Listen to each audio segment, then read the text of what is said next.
Halo semua, kembali bertemu dengan podcast Perluni, yaitu Perkumpulan Alumni Atmajaya. Hari ini kita kedapatan kehadiran seorang narasumber yang luar biasa. Beliau adalah salah seorang dari alumni Unika Atmajaya, yaitu Bapak Chan Sun Eng. Ya. Apa kabar Pak? Baik, sehat. Baik, sehat, luar biasa. Terima kasih Pak Chan ya, panggilannya kita panggil Chan ya, Pak Chan ya. Oke, terima kasih Pak Chan atas kehadirannya. Mungkin Pak Chan bisa cerita sedikit ya. Bapak angkatan berapa nih Pak di Atmajaya dan dari fakultas apa nih Pak? Saya masuk tahun 1975 Oh, ke Fakultas Ekonomi jurusan Manajemen. oke. Ya. Jadi angkatan 75 ya Pak ya? Angkatan 75. Luar biasa. Dan Angkatan tua. tapi masih bugar sekali Pak. Terima kasih. Kelihatan awet muda sekali. Oke, lulus tahun berapa nih Pak? Saya lulus defense tesis saya, seingat saya itu tahun 1981. Oke. Ya. Oke. Zaman itu kan zaman masih program per tahun naik tingkat atau tidak. Killer. Oke. Zamannya Killer, itu ya? zaman killer. Oke. Pak, kalau boleh tahu nih Pak, terkait dengan Bapak sebagai seorang alumni Atmajaya. Bapak bangga nggak sih Pak sebagai alumni Atmajaya? Sangat bangga. Sangat bangga. Dan bangganya itu jangan dikaitkan dengan uang atau power dan lain-lain. Bangganya satu, saya mendapatkan seorang guru, almarhum Petrus I. Budiman, di Fakultas Ekonomi, mengajarkan sesuatu yang memang sangat baik, dan beliau mengajarkan menjadi orang yang punya integritas. Daripada punya ijazah nyontek, mendingan menguasai ilmunya tanpa ijazah. Kedua yang saya perlu sampaikan, saya masih ingat jelas ada yang namanya Pater Danu Atmaja SJ kalau nggak salah, ya, yang mengajarkan filsafat cinta kasih. Judulnya aneh ya, filsafat cinta kasih. Tetapi itu mengajarkan bagaimana kita menjadi manusia yang hakiki, ya, manusia yang melakukan apa yang harus dilakukan, dan bagaimana menyikapi adversity, segala tantangan yang ada, ya. Jadi itu mungkin dua referensi yang saya bisa sampaikan. Di samping karena Atmajaya itu pada zamannya belum terakreditasi, istilahnya orang yang kuliah di Atmajaya itu yang sudah tidak laku di perguruan tinggi negeri, nggak lolos di Parahyangan, baru daftar ke Atmajaya, ya kan? Saya merasa itulah yang mungkin memotivasi saya untuk belajar, betul-betul belajar menguasai ilmunya. Dan kita harus membaca buku yang 600 lembar, 700 bahasa Inggris, memaksakan diri. Dan syukur karena ada tantangan-tantangan itu, saya merasa bangga. Dan sampai saat ini saya masih bisa menerapkan banyak hal berguna.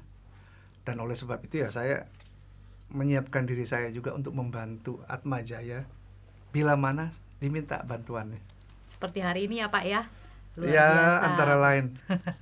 Luar biasa Pak. Ya. Oke, berarti saya bisa katakan bahwa sebagai alumni Atmajaya, tadi kan Bapak sempat sebutkan bahwa zaman dulu tuh kayak yang tidak diterima di universitas negeri, masuknya akhirnya ke Atmajaya gitu, sebagai second chance ya, pilihan kedua gitu ya, bukan sebagai pilihan utama.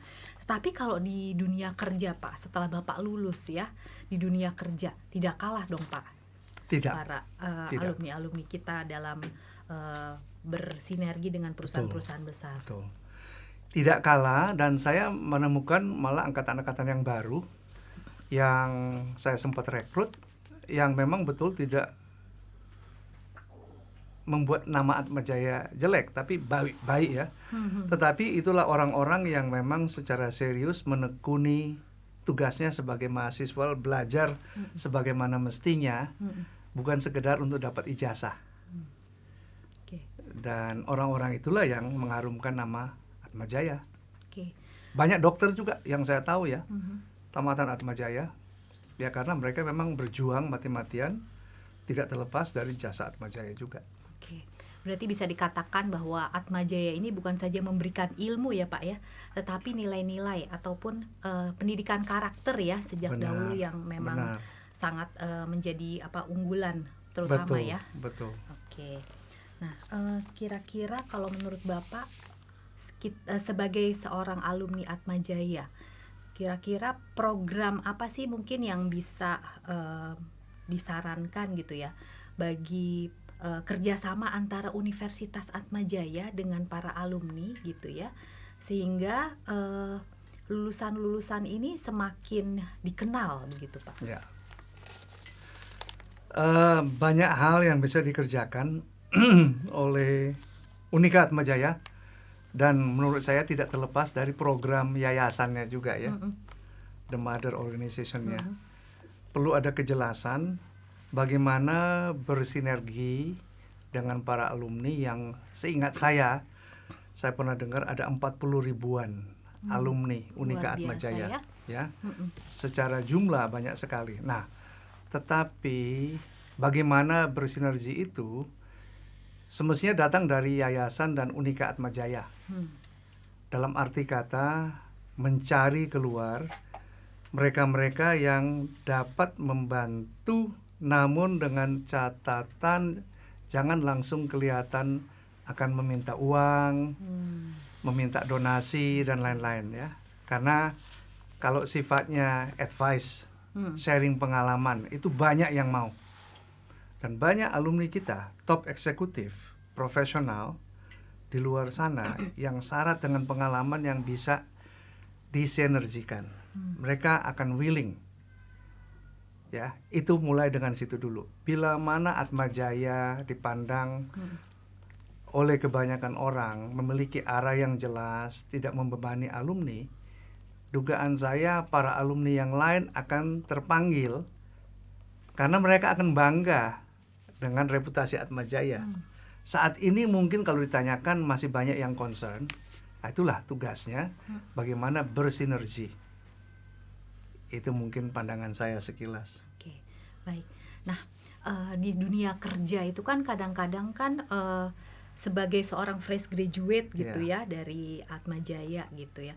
Mungkin Bapak juga dulu merasakan gitu ya sebagai seorang fresh graduate dari Atmajaya. Kira-kira kan ada suatu gap nih Pak antara kesenjangan antara keterampilan atau kompetensi dari seorang lulusan fresh, lulusan baru dengan kompetensi yang diharapkan oleh suatu perusahaan gitu betul. ya. Nah, kira-kira kalau menurut Bapak bagaimana nih caranya nih Pak supaya gap ini tuh bisa kita sebagai fresh graduate gitu ya dari alumni Atmajaya bisa menjembatani atau mengikuti menyempitkan gap tersebut. Ya. Saya pikir ada dua pihak yang harus berperan. Alumni itu sendiri bagaimana memiliki mental sikap go get it, ya. Jangan malu-malu bertanya, minta arahan, berkawan, itu benar, penting sekali. Dan bila mana diterima di perusahaan, tunjukkanlah sikap yang paling baik bahwa mau kerja keras, mau belajar, dan selalu meminta arahan yang penting, jangan jadi cengeng lah ya. Tetapi hal yang penting yang harus disiapkan oleh universitas adalah bagaimana menyiapkan program dengan tenaga-tenaga counselornya, pengajarnya, mentornya yang sudah memiliki pengalaman real di lapangan. Dan kita memiliki banyak alumni yang mulai dari bawah sampai ke top eksekutif, punya nama yang bisa kita mintakan bantuannya. Dan itu menurut saya lebih penting daripada sekedar technical academics. Mohon maaf, saya tidak ingin mengganggu-gugat apa yang sekarang, tetapi itu tambahan yang saya bisa ingatkan. Oke, baik, menarik nih Pak. Memintakan bantuan kepada mereka-mereka ataupun alumnus-alumnus Atmajaya yang sudah memiliki peran penting begitu ya. Kira-kira menurut Bapak bantuan seperti apa nih Pak yang kita bisa gathering dari para alumni-alumni? Banyak hal. Kalau dari segi konten akademis, mentoring, panggillah mereka yang berpengalaman, bertukar pikiran dengan para petinggi fakultas, universitas, bicarakan program spesifik. Antara lain yang sudah pernah kita bicarakan adalah, misalkan panggil beberapa orang yang memang kita anggap paling bagus dengan pengalamannya menjadi pembicara kuliah umum atau satu kuliah khusus yang diberikan khusus mengenai misalkan strategi, implementasi strategi, growth of organization dari perspektif praktisi untuk melengkapi yang dipelajari secara teori. Ya, itu antara lain. Di samping itu, mereka bisa dimintakan juga memberikan masukan kepada petinggi fakultas program seperti apa yang dibutuhkan oleh dunia bisnis. Memang di seluruh dunia saat ini banyak pengusaha itu kecewa dengan program-program akademis, termasuk di Amerika. Mengeluarkan jutaan dolar untuk research, tetapi tidak banyak manfaatnya bagi dunia praktis. Itu di Amerika pun demikian. Nah, kalau Atmajaya mau ke arah sana duluan, saya pikir ini suatu langkah competitive advantage. Saya yakin tamatan kita akan lebih siap dari yang lain. Disitulah nama Atmajaya mulai naik. Bukan sekedar ijazah, tetapi contents of knowledge. Oke, Ya. baik, terima kasih Pak. Nah, kita mundur lagi nih Pak, sedikit terkait dengan Bapak sebagai seorang alumni angkatan 1975 ya, dari manajemen nih Pak, ekonomi manajemen. Masih suka kumpul-kumpul nggak Pak? Masih. Masih ya. Masih. Dan masih sering ngobrolin nggak tentang tentang Atmajaya, tentang lulusannya mungkin, terus concern terkait dengan para fresh graduate ini. Pasti kan banyak yang di angkatan Bapak yang sama seperti Bapak ya, sebagai petinggi di perusahaan. Masih. Memang tidak banyak, tetapi ada aja teman-teman yang kalau kita ketemu, katanya Atmajaya ini seperti ini loh, ya kan? Ayo kita kumpul, kita ngobrol. Kita berusaha menghubungi juga teman-teman kita yang masih mengajar, yang menjadi pengurus yayasan atau universitas atau fakultas, ya kan. Namun memang ada semacam communication gap yang masih harus dijembatani. Nah, itulah saya juga melihat ada satu proses yang perlu dijalankan dengan kerendahan hati oleh yayasan, universitas, fakultas untuk meminjam pengalaman para alumni. Oke, baik, terima kasih banyak Pak. Ya. Nah, terkait dengan satu hal lagi nih Pak, kira-kira apa pesan atau inspirasi yang ingin Bapak bagikan kepada mahasiswa dan alumni Atmajaya Pak, yang mendengarkan podcast ini terutama? Oke, baik. Tadi saya sempat sharing ya video klip dari Steve Harvey. Dia seorang talk show yang terkenal. Dia mulai dari bawah, melihat warna kulitnya tentu saja dengan susah payah karena double standard di Amerika. Dia berhasil. Yang dia sampaikan saya sangat setuju. Itu yang sering saya sampaikan kepada anak-anak saya, teman-teman saya juga, bahwa untuk karir itu kita harus mau ndak mau ke atas itu naik anak tangga, bukan naik lift. Jangan ingin cepat kaya, cepat sukses. Biasanya berlaku hukum alam. Lihat pohon yang tumbuh terlalu cepat, biasanya rapuh. Pohon yang tumbuhnya lama, itu lebih kuat, akarnya lebih kuat, dahan pohonnya lebih kuat. Itu hukum alam. Kita nggak ada yang namanya instan beres. Ya kan? Kalaupun ada, sifatnya sementara. Banyak pengusaha yang saya baca bukunya, saya dengar ceritanya, selalu menyarankan apa yang Steve Harvey sampaikan. Itu yang saya jalani sampai sekarang. Umur sekian saya masih aktif. Ya, luar biasa. Iya. Ya. Jadi bagaimana pengalaman Bapak di dunia kerja, bahwa berkompetisi sehingga bisa mencapai suatu target yang maksimal dalam proses berkarir. Ya. Nah, ini bagaimana perjuangan itu bisa menjadi spirit buat orang-orang Ya, muda, ya. fresh graduate, dan juga bagi orang banyak. Itu Ya. bagaimana meniti karir itu yang tadi dianggap sebagai tangga bukan lift, tapi Bapak mengalami itu sampai pada titik di mana saat ini mereka menikmati hasil. Betul. Itu bagaimana proses itu dijalani, Pak? Jadi menyambung apa yang saya sampaikan tadi, yang Anda bisa semua lihat di YouTube, Steve Harvey katakan, itu saya jalankan.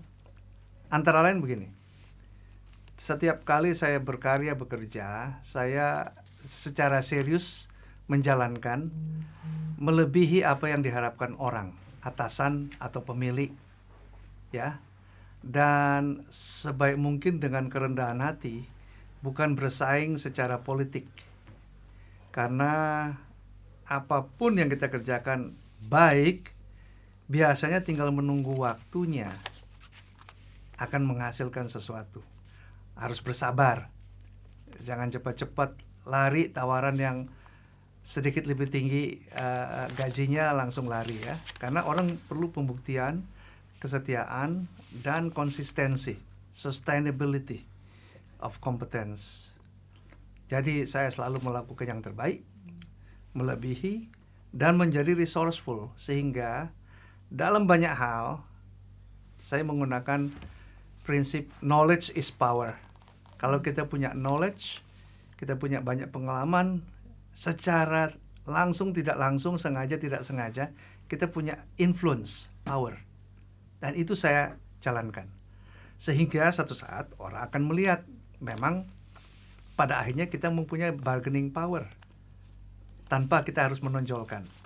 Sehingga kita otomatis akan selalu dibutuhkan. Dan sebaiknya kita tuh slightly underpay daripada overpay. Overpay itu bila mana nggak perform langsung tinggal tunggu waktunya. Kalau underpay artinya kita memiliki bargaining power. Ya. Tadi Bapak menyampaikan bahwa kalau kita punya knowledge, berarti kita punya power juga gitu ya. Nah, berarti Bapak di usia Bapak yang saat ini dengan era teknologi yang dimana informasi itu sangat cepat gitu ya. Berarti Bapak masih terus ini dong ya, belajar terus nih Pak sampai hari ini nih Pak. Saya belajar terus. Benar. Yang namanya digital teknologi, dari IT ke digital teknologi. Saya berusaha harus memahami, meskipun saya bukan orang yang secara teknis menguasai. Sehingga dalam setiap diskusi di perusahaan, saya mengarahkan direksinya, berhadapan dengan konsultan, dengan partner bisnis dan lain-lain. Saya tidak ketinggalan dan malah saya bisa memberikan sudut-sudut pandang yang menyadarkan mereka. Bahwa spesifiknya bagaimana kan nanti kita serahkan kepada mereka yang bertugas secara spesifik. Jadi rule of thumb adalah kita belajar terus. Dan bukan karena umur tua kita harus stop. Malah cepat tua, cepat pikun. Ya. Oke, berarti dua nih yang saya tangkap yang luar biasa di sini dari perjalanan Pak Chan ya, yaitu pertama setia. Ya, setia menekuni bidangnya. Kedua adalah mau belajar terus hingga saat ini. Setiap hari saya keep abreast. Stock market, berita dunia, politik, dagang segala macam ya. Termasuk sejarah mengenai munculnya agama, kenapa ada perang baru.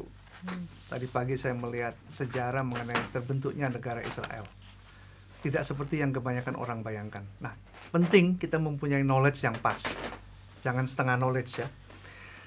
Saya selalu berusaha untuk memahami, sehingga saya menyadari bahwa dari zaman dulu pun ada ini, ada itu. Ada ups and down. Bahwa coraknya berbeda, ya teknologinya berbeda.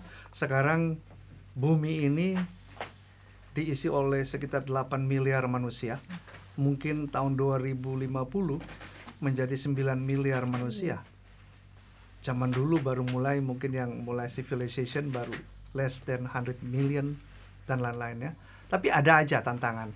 Sehingga dengan kesadaran ini, saya selalu membangun pikiran positif.